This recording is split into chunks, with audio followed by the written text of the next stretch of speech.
Bonsoir à tous. À la une de ce journal, une levée de bouclier de l'opposition face à l'éventualité d'une organisation des élections régionales avant la fin de l'année 2020.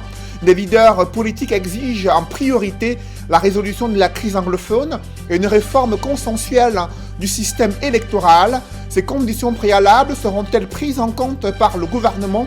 Qu'en pense ELECAM, l'organe en charge d'organiser les élections au Cameroun?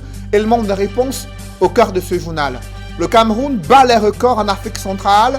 4 mois après l'apparition de la pandémie du Covid-19, le pays enregistre déjà près de 16 157 cas positifs de Covid-19, 2056 cas actifs, près de 380 malades hospitalisés et 370 décès enregistrés de suite de Covid-19. Malgré les 13 000 cas guéris, le gouvernement en difficulté de trésorerie recherche activement des ressources supplémentaires pour atténuer les effets de la crise sanitaire. À cet effet, vous suivrez dans ce journal les instructions du chef du gouvernement adressées au ministre de l'économie. On en parle dans quelques instants.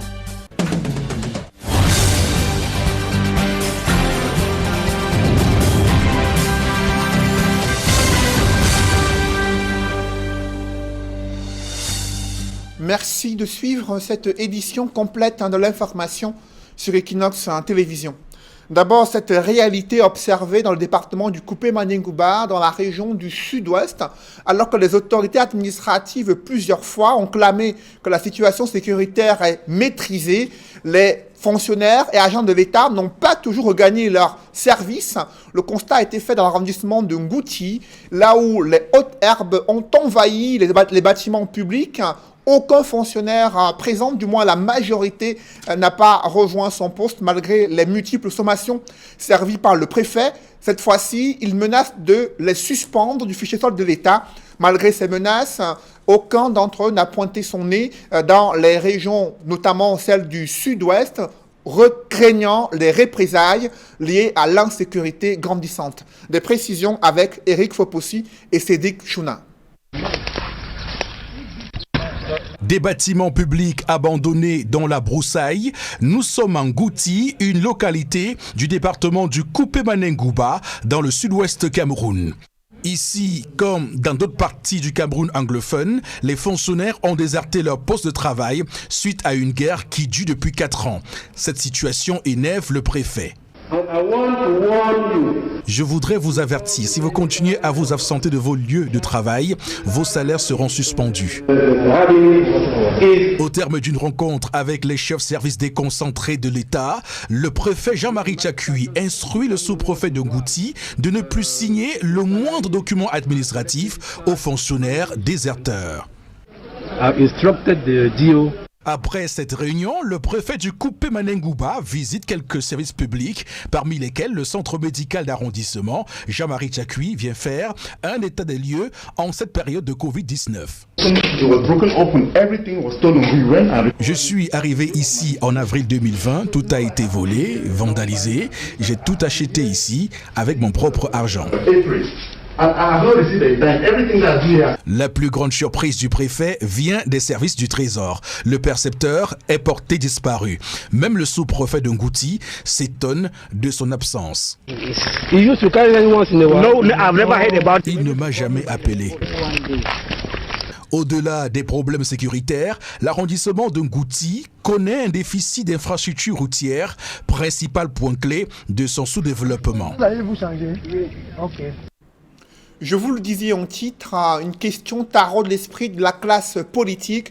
Le gouvernement envisage-t-il d'organiser les élections régionales avant la fin de l'année 2020? Des leaders politiques s'y opposent. Lors d'une rencontre avec ELECAM, ils invoquent en priorité la résolution de la crise anglophone et surtout une réforme consensuelle du système électoral. Ce sont là les conditions posées par l'opposition avant toute organisation des élections au Cameroun. Le pouvoir de Yaoundé sera-t-il sensible à ces préoccupations? Quels sont les axes des revendications et des doléances de l'opposition camerounaise lors de la rencontre avec les responsables de l'ECAM? Élément de réponse avec Donald Brice Kamgan. Dans un décret pris le 13 juillet dernier, le chef de l'État fixe les caractéristiques et formes que prendront les attributs et les insignes des conseils municipaux et régionaux. Un texte de Paul Biya qui a jeté dans le landerneau politique l'idée que le pouvoir annonce ainsi l'imminence de la tenue des élections régionales. Les élections régionales ne vont rien apporter parce qu'il y aura bicéphalisme toujours, n'est-ce pas? La déconcentration contre la décentralisation. C'est de ça qu'il s'agit au Cameroun aujourd'hui. Le conflit, c'est déconcentration contre décentralisation.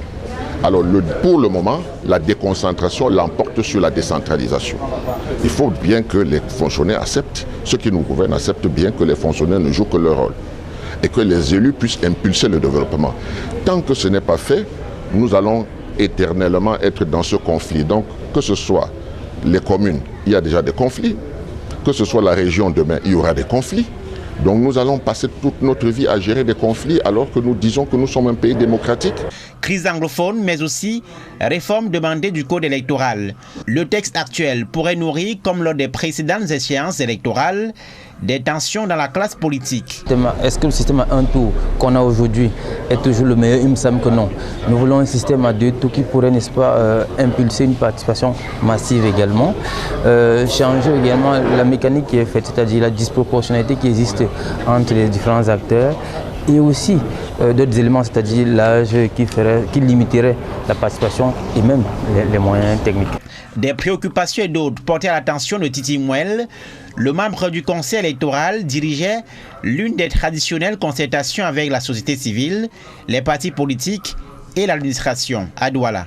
Non, pour les régionales, nous sommes prêts à organiser le jour où le président de la République va nous dire que les régions, c'est tel jour. Nous allons fournir les grands électeurs. Mais ça ne nous regarde pas les réserves, ça regarde les hommes politiques et l'homme politique qui est le président de la République et le gouvernement. Nous, ça nous regarde. Le corps électoral des régionales est composé des conseillers municipaux et des membres du commandement traditionnel. En l'état actuel, le RDPC règne dans un cas comme dans l'autre. La délégation régionale électante pour le littoral fait le point de la révision des listes électorales. Entre janvier et juin 2020, 452 citoyens se sont inscrits. Dans le reste de l'actualité, l'impact économique de la crise sanitaire est perceptible dans le monde agricole. Après les producteurs de tomates, ce sont des producteurs de prunes qui se plaignent. Et vous l'avez observé, ces fruits ont inondé le marché. Pour autant, ces producteurs et revendeurs peinent à pouvoir rentrer dans leurs frais.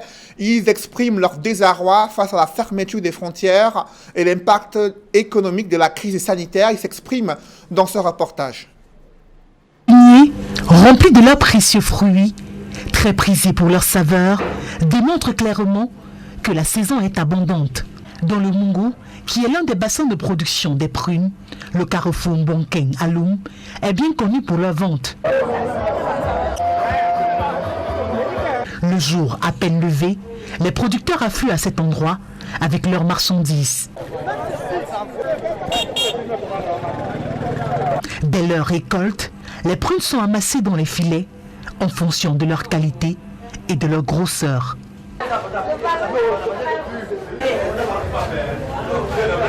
Cette année, la production est bien plus abondante, mais les clients se font rares, ce qui inquiète les producteurs. Les produits de base ne passent pas, rien. Vous êtes surpris qu'un colis de prunes comme ça, un colis de prunes, on achète à 3 000 francs, 3 000, 3 500. Non, ça ne va pas, ça ne va pas. La crise anglophone qui perdure et la pandémie du coronavirus ne favorisent pas l'exportation de la marchandise. Le produit est là, il y a l'abondance même.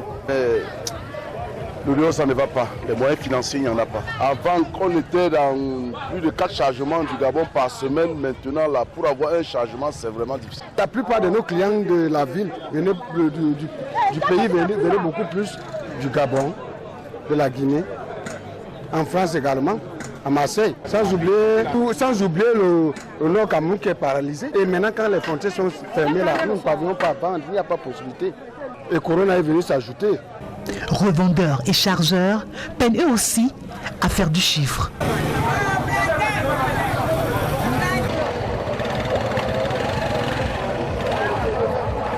Un colis à 200 parce que comme il y avait beaucoup d'acheteurs, ça nous permettait d'avoir l'argent. Mais cette année c'est mauvais. Dépendez encore, il n'y a plus de clients cette année.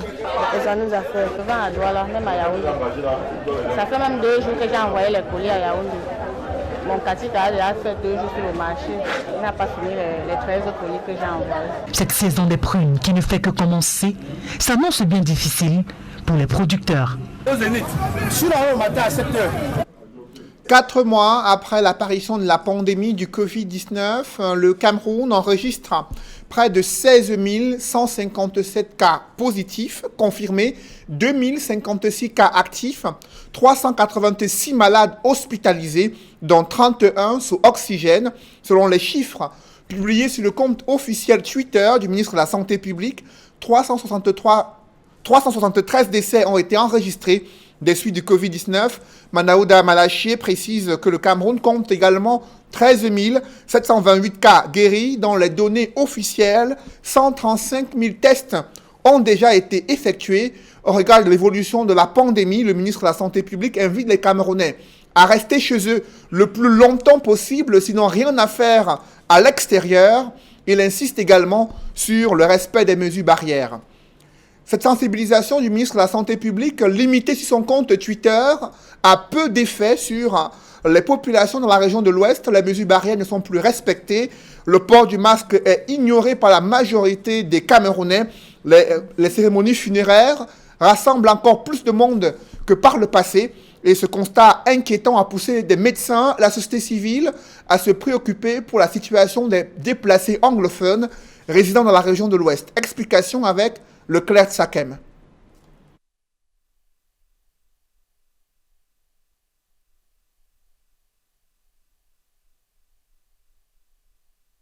Se comporte comme si la sonde de la pandémie avait été sonnée. La distanciation est devenue un accessoire facultatif, le cache-nez une affaire des autres. Les gens n'en consomment plus à cause de la conjoncture. Quand ils ne s'en sortent pas, ce n'est pas aussi très facile de respecter cette affaire de masque. Ce n'est pas très facile de respecter. Pour dire alors, si tu vois ceux qui emportent encore dans le marché, ce ne sont que des conscients. Des conscients. Et les inconscients, pour eux, ça ne leur dit presque rien. Je ne serai pas atteinte. Donc je compte sur mon créateur. Je ne peux pas mettre ça. Parce que je me base, oui. Je me base sur cette écriture. Je ne peux pas avoir ça.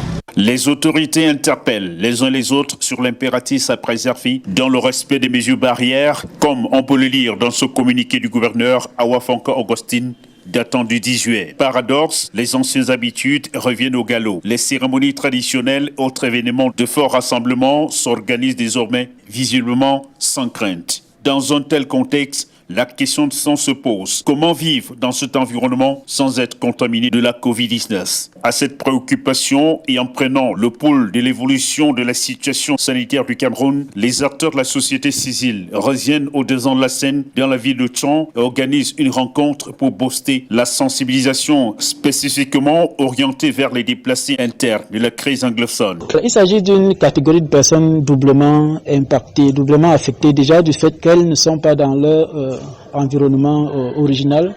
Ils ont été déplacés du fait des violences dans les régions du nord-ouest et du sud-ouest et qui se retrouvent dans un environnement où nous avons suivi de l'une des participantes qui dit sont 8 personnes dans une même pièce, partager un même lit.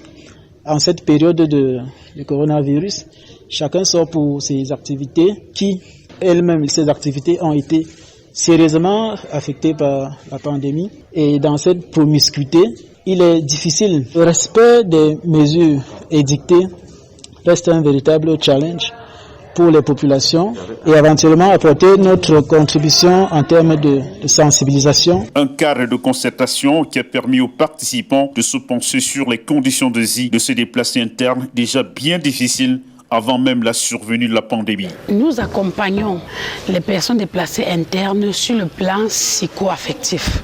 Psychologique parce que, d'ailleurs, d'abord, avant d'arriver ici à Tchang, ils avaient ce problème de déplacés, ils ont été victimes des guerres et ainsi de suite. Et maintenant, le Covid-19 est venu s'ajouter. Donc c'est un deuxième problème qui crée des stress post-traumatiques en eux. Le département de la Minois, comme plusieurs autres localités de la région du Soleil couchant, accueille depuis le début de la crise anglophone un nombre considérable de personnes déplacées suite aux multiples exactions dans leur région d'origine. La mise en service de certains centres agréés Covid-19 accuse un sérieux retard. C'est le cas du stade de Mbappé qui devait être aménagé depuis plusieurs mois afin d'accueillir les cas urgents et cas graves qui ont été contaminés de suite de la transmission communautaire liée à la pandémie du Covid-19. Le secrétaire d'État en charge des pandémies et secrétaire d'État à la santé a fait le constat, le stade Mbappé-Lépé, là où est aménagé un centre agréé Covid-19, est certes prêt, mais les installations ne sont pas encore finalisées. Aucun malade n'y a été accueilli. Pourtant, les autorités camerounaises avaient indiqué que cela devait prendre 3 semaines pour aménager cet espace. Cela fait déjà plus de 2 mois. D'autres précisions avec Nadine Yambou et Innocent Abega. Face à la progression de la pandémie du coronavirus au Cameroun, le gouvernement annonce en mai 2020 l'aménagement d'un centre agréé Covid-19 au stade Mbappé-Lépé à Douala. L'urgence de la prise en charge des cas graves amène les pouvoirs publics à fixer un délai pour l'opérationnalisation de ces centres. Le maximum, c'est dans 3 semaines que nous allons livrer l'ensemble de 2 structures, de 2 sites qui seront prévus pour accueillir tous les gens qui sont venus de l'extérieur avant de les traiter. 2 mois après l'annonce, aucun malade n'a été transféré ici à cette date du 16 juillet 2020 dans ce centre pourtant aménagé. Doté d'une capacité de plus de 180 lits, dont 30 pour des malades sous assistance respiratoire, le site de Mbappé-Lépé est encore confronté à quelques difficultés. Pour des médecins, il est impératif de régler la question du branchement des équipements médicaux et autres appareils au système électrique. Malgré d'autres problèmes de finition dont la mise en service de cette structure, le secrétaire d'État à la santé estime que le centre est fin prêt. Il est prêt parce qu'on a fait des simulations. On peut à tout moment maintenant amener des gens dès que la nécessité s'impose. Donc avec des toilettes confortablement construites, non des toilettes volantes, non des toilettes mobiles, ce sont des toilettes fixes construites par l'État pour permettre à nos convives de vivre aisément dans ce centre. Dans un autre centre agréé Covid-19 situé sur le site des logements sociaux de Yassa, des malades qui y sont transférés bénéficient déjà d'une prise en charge médicale. Ici, la capacité d'accueil est de plus de 350 lits et les cas urgents sont référés dans ce centre, l'un des annexes de l'hôpital de Yassa. Nous pouvons accueillir ici à peu près même 500 personnes. Donc nous avons beaucoup de bâtiments et beaucoup de lits et qui sont fonctionnels. Et je crois que mettons la main sur le bois, que Dieu nous protège encore de cette pandémie. Mais nous sommes bien parés ici à Douala pour que nous donnions un peu de satisfaction et sauvegarder encore la vie de certains de nos compatriotes. Au cours de sa tournée à Douala, le secrétaire d'État à la santé, Ali Mayatou, a procédé à l'inauguration du premier centre d'isolement de l'hôpital La Quintini de Douala. Il sera équipé de près de 21 lits. La mise en service de ces centres spécialisés permet ici de décentraliser la lutte contre la pandémie du coronavirus et de désengorger les hôpitaux débordés par un nombre sans cesse croissant de malades, d'après le gouvernement.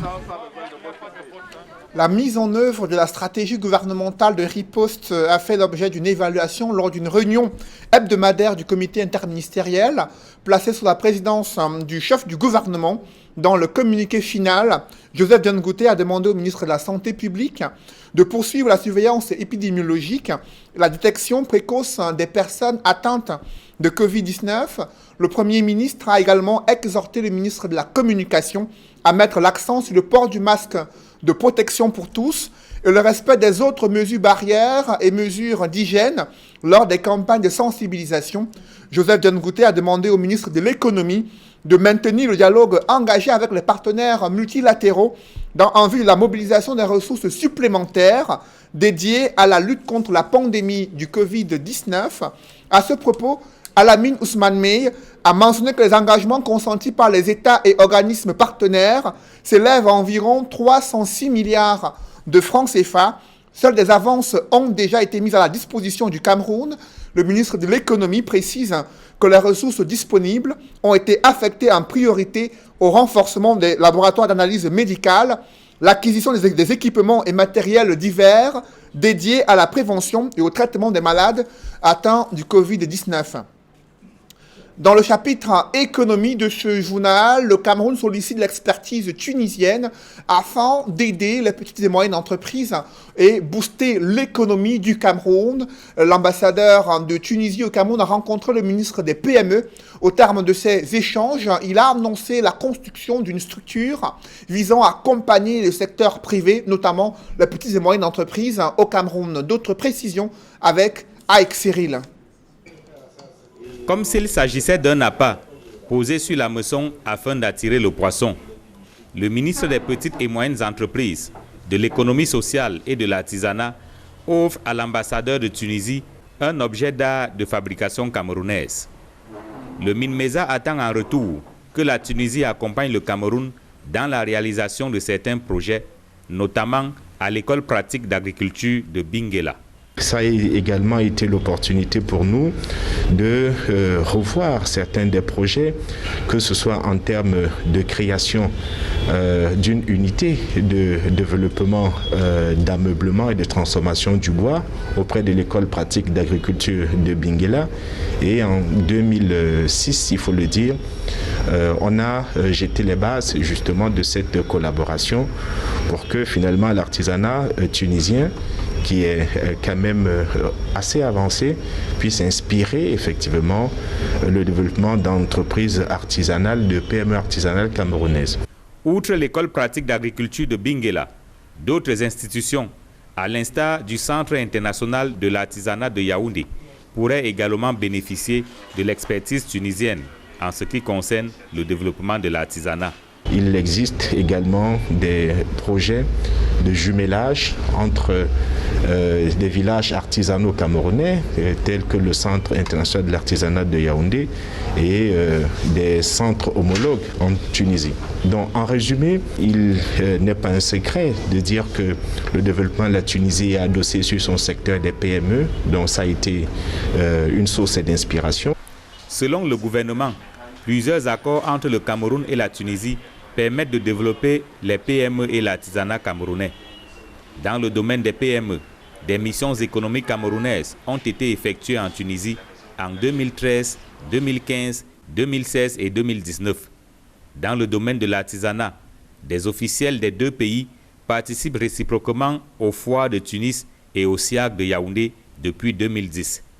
Cette coopération entre le Cameroun et la Tunisie a été revisitée au cours de l'entretien entre le MINMESA et l'ambassadeur de Tunisie arrivé en fin de séjour à Yaoundé. On a bien sûr profité pour parler des rapports bilatéraux de coopération. Il y a les structures qui existent, que ce soit la grande commission mixte dont la 11e édition aura lieu au mois d'octobre ici au Cameroun. Il y a la commission mixte sectorielle en matière de tourisme et d'artisanat aussi, qui a eu lieu, la 4e édition a eu lieu au mois de septembre-octobre en Tunisie. Donc il y a des structures qui existent, il y a des accords aussi qui existent, il y a beaucoup de volonté de part et d'autre de renforcer la coopération. S'il ne fallait se nourrir que de bonnes promesses, l'on évoquerait également le projet d'établissement d'une desserte aérienne directe entre Douala et Tunis. Tunis, dont les artisans sont attendus au Salon international de l'artisanat du Cameroun du 27 novembre au 6 décembre 2020. L'Institut des relations internationales du Cameroun a un nouveau directeur. Il s'agit de Daniel Urbain Ndongo, ministre plénipotentiaire. Il remplace à ce poste Salomon Ehet, qui a été promu le 3 juillet dernier, ambassadeur du Cameroun au siège de l'ONU à Genève. La nouvelle vient de tomber. La radio publique annonce le décès de Delphine Tsanga, qui est une icône de la politique au Cameroun. Elle qui a été ministre depuis 1970, ministre adjoint de la santé publique dans les années 70, vice-ministre de la santé publique en 1972 et enfin ministre des Affaires sociales en 1975. Elle a également occupé ce poste pendant près de 10 ans, ministre de la santé publique, vice-ministre de la Santé publique en 1972. Et l'on note également qu'elle était membre du conseil électoral. Elle est décédée à l'âge de 85 ans, selon la radio publique qui vient de faire l'annonce. Elle avait été nommée membre du conseil électoral de l'ECAM en 2011. Elle a été ministre sous l'ère Ahidjo et Paul Biya. Elle est connue comme l'une des premières femmes à avoir connu l'ascension politique au Cameroun et sur le continent africain. Elle décède au moment où le Gabon prend une décision historique, à savoir nommer une femme chef du gouvernement au Gabon, décision du chef de l'État gabonais qui a été rendue publique par les instances officielles et une vidéo sur le compte officiel Facebook de la présidente de la République du Gabon. Je vous invite à présent à suivre l'annonce officielle d'un nouveau chef du gouvernement gabonais.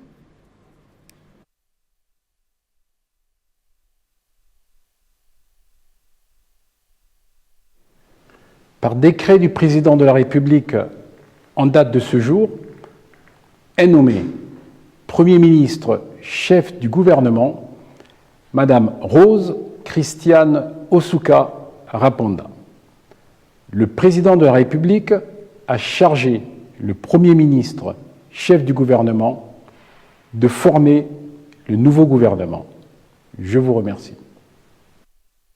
Et là, voici en image, Rose Christiane Osuka Raponda entre dans l'histoire du Gabon. C'est ainsi que s'exprime Ali Bongo Ondimba.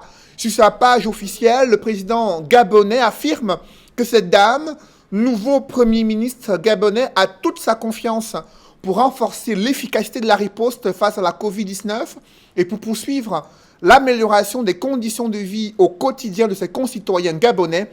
Avant d'être promue Premier ministre, elle était ministre d'État en charge de la Défense. Elle a occupé le poste de maire de Libreville pendant près de 5 ans, avant d'être nommée ministre d'État en charge de la Défense en début de l'année 2019.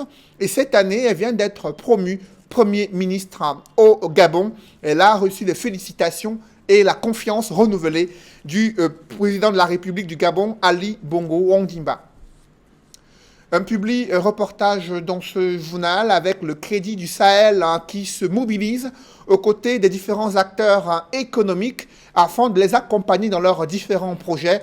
Une occasion pour le Crédit du Sahel, cette entreprise de microfinance, de faire le point sur les projets financiers au Cameroun et sur les bénéfices engrangés. Reportage.